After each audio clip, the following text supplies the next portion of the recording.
Hello दोस्तों, स्वागत है आपका मेरे नए यूट्यूब पॉल गार्डनिंग चैनल में, जिसमें मैं आज आप लोगों को कुछ ऐसे प्लांट्स के बारे में बताऊंगा जिन्हें लगाने से घर में सुख समृद्धि और खुशियाँ आती हैं। तो चलिए दोस्तों, कुछ ऐसे पौधे के बारे में हम बता देते हैं। वास्तु में पौधों का संबंध सौभाग्य और दुर्भाग्य से भी माना गया है। कुछ पौधों को कल्याणकारी बताया गया है, इन्हें घर में लगाने से ग्रह दोष और वास्तु दोष वगैरह खत्म करने की बात कही गई है।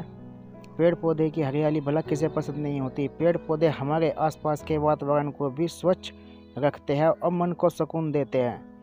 घर में पौधे लगाने से ये घर की खूबसूरती में चार चांद लगा देते हैं। इसलिए आजकल लोग सिर्फ आउटडोर प्लांट ही नहीं बल्कि इंडोर प्लांट भी लगाते हैं। लेकिन क्या आपको पता है कि पौधों का संबंध सौभाग्य और दुर्भाग्य से भी होता है।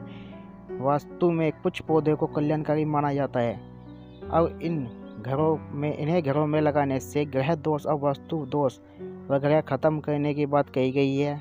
और वहीं कुछ पौधों को घर में न लगाने की भी सलाह दी गई है। यहाँ जानिए उन पौधों के बारे में जो हम आपको बताएंगे कि पौधे कौन कौन से होते हैं और घर में आय के स्रोत को बढ़ाते हैं। जानिए उन कुछ पौधों के बारे में। नंबर 1 प्लांट, तुलसी का प्लांट।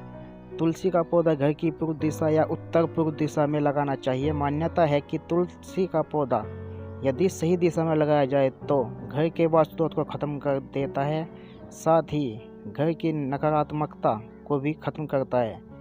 इस पौधे के नीचे नियमित रूप से दीपक जलाने से माँ लक्ष्मी प्रसन्न होती है और घर में धन्य की कोई कमी नहीं होती। लेकिन तुलसी को कभी भी दक्षिण दिशा में नहीं लगाना चाहिए। Number 2 plant, money plant. Money plant को लेकर माना जाता है कि ये पौधा जितना तेजी से फैलता है उतनी ही घर में धन और समृद्धि आती है। इससे हमेशा घर की दिशा यानी दक्षिण पूर्व दिशा में लगाना चाहिए। इससे सकारात्मकता आती है और घर के मुखिया की चिंताएं कम होती है। तो दोस्तों, जो हमारा तीसरा प्लांट है वो है पारिजात। पारिजात का पौधा स्वर्ग का पौधा कहलाता है। इसे कल्पवृक्ष भी कहा जाता है। इसके पुष्प की खुशबू दूर दूर तक फैलती है।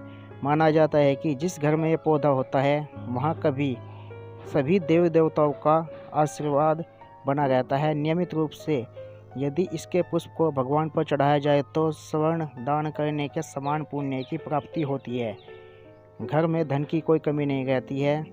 तो जो दोस्तों हमारा चौथा प्लांट है वह है शमी का प्लांट। शमी का पौधा भी घर में लगाना शुभ होता है। इस पौधे को लगाने को लेकर कई तरह की भ्रांतियां हैं। इसका संबंध शनिदेव से माना जाता है। शनिदेव किसी को भी राजा या रंक बना सकते हैं, इसलिए लोग इस पौधे को घर में लगाने से बचते हैं। लेकिन अगर इस पौधे को मुख्य गेट के बाईं ओर लगाया जाए और इसके नीचे नियमित रूप से सरसों के तेल का दीपक जलाया जाए तो शनिदेव प्रसन्न होते हैं। ऐसा करने से घर में धन्य की कमी नहीं होती और शनिदेव का आशीर्वाद प्राप्त होता है। तो जो दोस्तों जो हमारा लास्ट प्लांट और पांचवा प्लांट है वह है आंवले का। आंवले का पेड़ भी काफ़ी शुभ माना जाता है। इसमें देवी देवताओं का वास माना जाता है। ये पेड़ नारायण को अति प्रिय है। मान्यता है कि इस पेड़ को घर में लगाकर इसके नीचे नियमित रूप से दीपक जलाया जाए तो नारायण और लक्ष्मी का आशीर्वाद प्राप्त होता है। घर में धन की कोई कमी नहीं रहती है। तो दोस्तों, कैसी लगी आपको मेरी ये जानकारी? अगर ये जानकारी आपको अच्छी लगी हो तो प्लीज़ इस चैनल को सब्सक्राइब करें, लाइक करें और शेयर करें। तो धन्यवाद दोस्तों।